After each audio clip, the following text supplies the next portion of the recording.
Bonjour à tous et bienvenue, moi c'est Lauriane, ici je vous parle tricot, je vous parle laine et je vous retrouve aujourd'hui pour vous parler d'un ouvrage précis. Il s'agit du modèle Sambuco T de NCN Knits. Un modèle qui sort aujourd'hui même, que j'ai eu la chance de tester il y a quelques semaines, et donc je viens vous montrer ma version aujourd'hui. Voici donc le Sambuco T. Hop là. Donc c'est un t-shirt tout en jersey, dont le corps est tout en jersey, mais qui se caractérise avec ses manches qui présentent une jolie petite dentelle en forme de vaguelette. J'aime beaucoup. Et vous voyez, après c'est un corps tout en jersey. Donc le Sambuco T, c'est un t-shirt qui se tricote du haut vers le bas en rond. On vient commencer par l'encolure en cotte 1-1 semi-torse. Et ensuite on vient tricoter des rangs raccourcis au niveau du dos afin de, vous voyez, hop, quand on a là le devant, si je le mets bien, on a l'encolure un peu plus creusée, le dos un peu plus haut, donc ça c'est grâce à des rangs raccourcis. Donc à ce niveau-là, au niveau des rangs raccourcis, Nadia nous donne les explications écrites et en fonction de chaque taille, on ne suit pas la même chose, puisqu'en même temps qu'on fait les rangs raccourcis, on vient mettre en place la dentelle au niveau de la manche, mais ça on est vraiment tenu par la main et Nadia nous... Voilà, on suit vraiment ce qui est écrit, il n'y a rien de compliqué. On sait exactement quand est-ce qu'on doit faire des diminutions, des jetés. Voilà, on se laisse porter vraiment par le patron. À chaque taille, elle a fait vraiment les explications détaillées pour que ça se passe bien et qu'on vienne faire donc des rangs raccourcis au niveau du dos. Et ensuite, on va tricoter tout le t-shirt en rond. Alors c'est un t-shirt avec des raglans au niveau des manches, on les voit bien à ce niveau-là, donc on a des augmentations pour le devant, le dos, et on a des augmentations donc au niveau des manches. Et à la fois on a donc ce petit motif de dentelle qui est vraiment très simple, hein, c'est que des diminutions et des jetés ensemble. Voilà, un peu de maille endroit, un peu de maille envers. Ça se tricote vraiment très bien. Mais là aussi, on a des explications, alors on a les explications écrites, rang par rang, en fonction de chaque taille, vous avez vos explications. Oui, vous pouvez suivre également un diagramme, où là également il y a un diagramme par taille. Donc vous savez que dans le patron il y a beaucoup de pages, puisque tout à la fin vous allez retrouver sur une page à chaque fois un diagramme pour les manches, pour chaque taille proposée dans le patron, donc c'est vraiment très clair. Quand on suit l'explication écrite ou le diagramme, il y a les augmentations qui sont indiquées sur le diagramme. Donc j'ai trouvé ça bien parce que moi j'ai suivi que le diagramme et j'avais quasiment tout.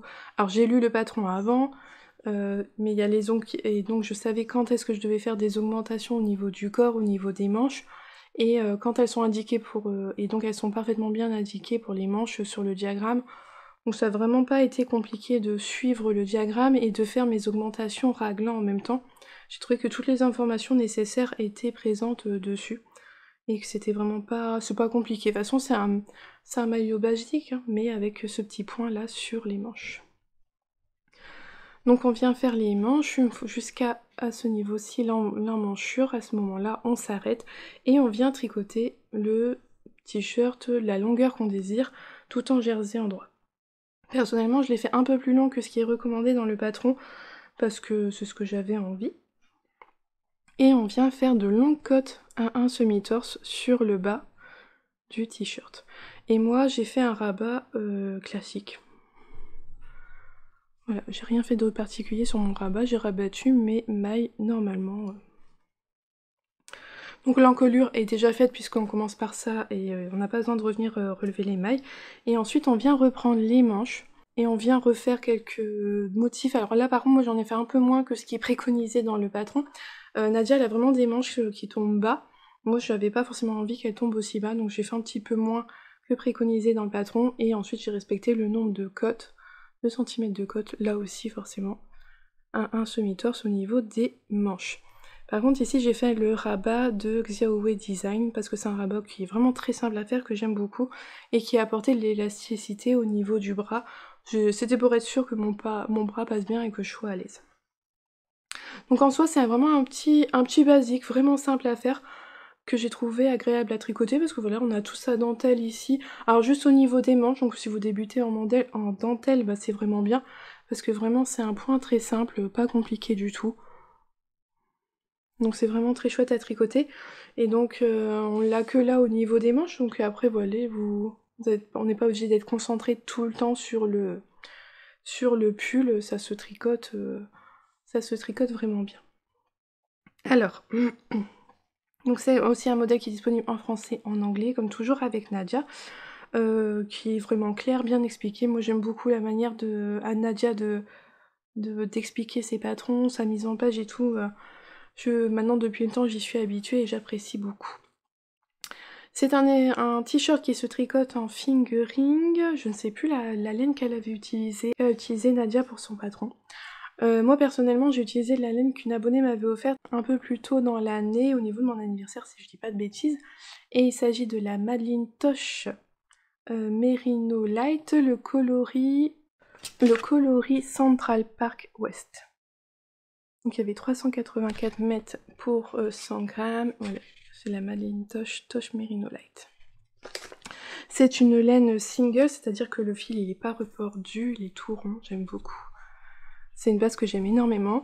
Et alors moi j'ai trouvé que ce fil allait très bien pour ce modèle là, parce que vous voyez le motif là qui forme des vagues.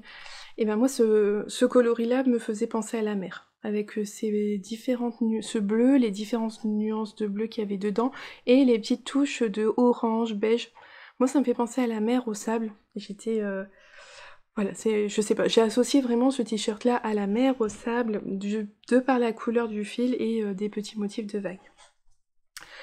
Ayant eu des déboires ces derniers temps avec mes bains, et notamment avec de la Madeline Tosh, j'ai fait le choix d'alterner mes échevaux. Donc j'ai d'abord commencé le haut de l'encolure avec un écheveau, j'ai fait mes rangs raccourcis, et une fois que les rangs raccourcis étaient passés, qu'on se retrouvait en rond, j'ai alterné mes échevaux.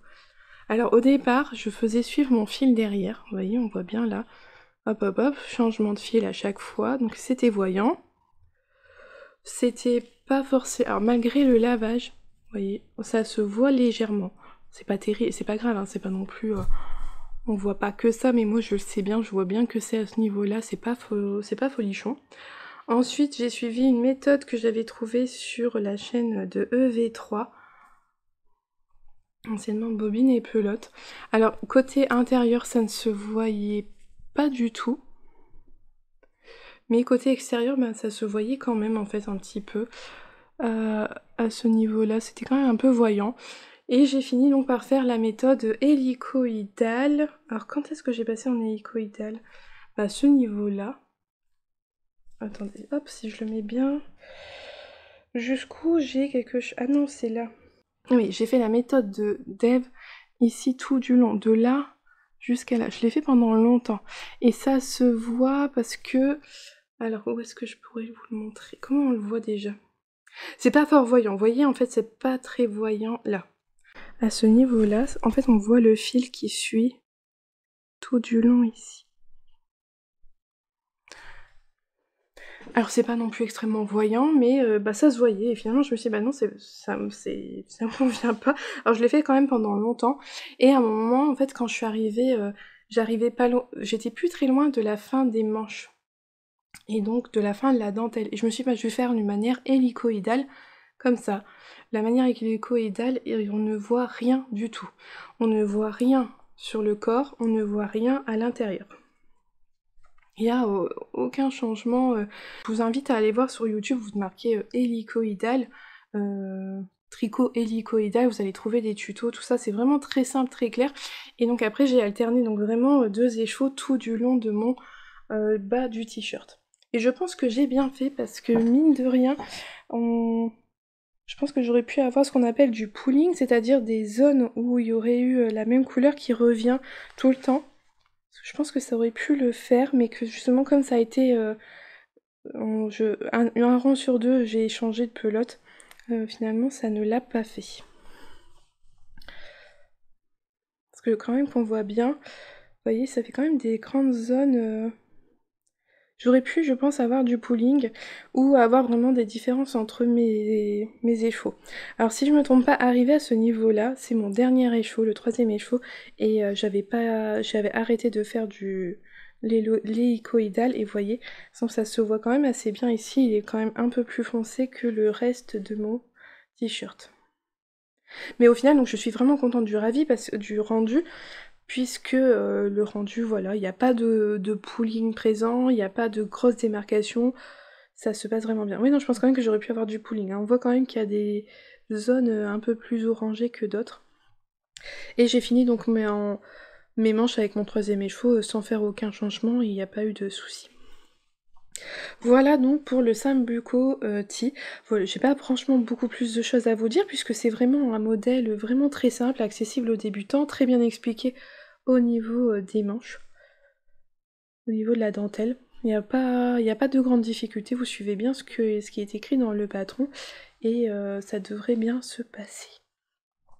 Je vais le mettre pour que vous voyez ce que ça donne porté. Voici le rendu porté. Bon, il était un peu plié, hein, ça fait un moment que je l'ai terminé et qu'il attend dans le placard son tour. Donc vous voyez, ma manche, elle descend quand même déjà relativement bas. On est un petit peu au-dessus du coude, mais on a quand même déjà une bonne manche. Et donc, si j'ai suivi le patron, elle sera encore un peu plus longue. Mais voilà, moi ça m'a convenu comme ça. Alors, si vous aimez ça, mais que vous voulez pas de t-shirt, vous pouvez parfaitement continuer jusqu'au bout et avoir toute une manche en dentelle et avoir un pull si vous préférez pour le porter cet automne. Franchement, il n'y a pas de... N'hésitez pas si vous n'êtes pas trop t-shirt. Et donc le voici porté. Au niveau des longueurs, on est vraiment sur une bonne longueur, il est bien long, mon nombril il est là. Vous voyez, j'ai quand même tout ça en dessous. Voilà. J'ai fait la taille 4 si je me trompe pas. Donc c'est bien ça, j'ai vérifié, j'ai fait la taille 4 qui correspond à 116 cm de tour de poitrine. Moi j'ai 105 donc j'ai un bon 10 cm d'aisance positive sur ce maillot et je trouve que voilà, c'est pas mal. J'aurais pu faire une taille en dessous, c'est un peu ma réflexion du moment que j'ai fait beaucoup de tout ce qui est 114, 116, 120 chez Nadia et je pense que oui, je pourrais peut-être dans les prochains faire une taille en dessous, ça irait très bien aussi. Mais voilà, je me suis dit, de toute façon c'est un t-shirt, il faut que... il n'a pas besoin d'être collant, d'être moulant, faut qu'il ait un peu de, voilà, de souplesse, et ça me va très bien comme ça. Donc voici le rendu, hop, de la dentelle sur les épaules, c'est vraiment très joli. Et je vous montre de dos. Donc voilà pour ma version du Sambuco Tea. Nadia elle a fait une version vraiment unie, un beige, un très très joli beige, il rend super bien aussi en uni ça fait qu'on voit encore mieux la dentelle. Alors moi je trouve que avec mon coloris on voit quand même bien la dentelle au niveau des manches, hein, ça gâche pas du tout la dentelle, mais c'est vrai que sur les versions unies, bah, ça se voit encore mieux, c'est encore mieux mis en valeur. Donc c'est un 100% mérino, moi ça me dérange pas du tout parce que c'est vraiment quelque chose que je compte porter, bah, par exemple au printemps, avec un petit gilet par-dessus, une petite veste s'il y a besoin, mais au printemps il sera vraiment bien. Alors pas trop à l'automne parce que c'est pas mes coloris d'automne, pour le printemps prochain il sera vraiment bien. Mais je suis contente d'avoir utilisé ces écheveaux là, ils sont bien mis en valeur avec ce modèle, avec tout ce jersey devant. J'ai fait l'alternance hélicoïdale, j'ai alterné mes écheveaux du haut du long. Alors j'avoue que c'est un peu barbant de devoir toujours avoir deux pelotes et tout, changer à chaque rang. Mais le résultat il est là, je suis vraiment contente, j'ai pas de démarcation, j'ai pas de gros pooling, rien. Franchement je suis contente du résultat.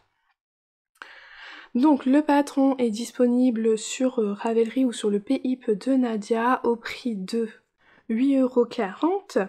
J'ai donc tricoté, moi j'ai fait la taille 4, j'ai tricoté en 3,5, j'avais le bon échantillon en 3,5. J'ai donc utilisé la Madeline Tosh Merino Light, j'ai utilisé 1008 mètres de fil pour la taille 4, donc en rallongeant un peu le corps mais en rétrécissant un petit peu les manches. Je n'ai pas la valeur, j'ai pas été voir du tout le prix des écheveaux, parce qu'en fait voilà, c'était un cadeau, les écheveaux m'ont été offerts donc j'ai pas de valeur prix à vous donner. Donc après voilà, ça peut être un t-shirt qui peut être vraiment fait dans des fibres aussi végétales, plus d'été, comme là je pense directement à la Crank Soul Wool Salutation Morning en version fine, vegan fino si je me trompe pas, ça doit être une épaisseur fingering. Vous pourriez le faire aussi en mérino tencel, voilà, pour qu'il soit encore plus fluide, il serait brillant, un peu moins chaud. Il y a, je pense, quand même pas mal de possibilités. Donc j'ai fait le tour de ce que j'avais à vous dire. J'espère que cette petite présentation vous aura plu. En attendant, je vous souhaite une belle journée ou une belle soirée en fonction de quand est-ce que vous la regardez et surtout un bon tricot. Et je vous dis à bientôt. Bye!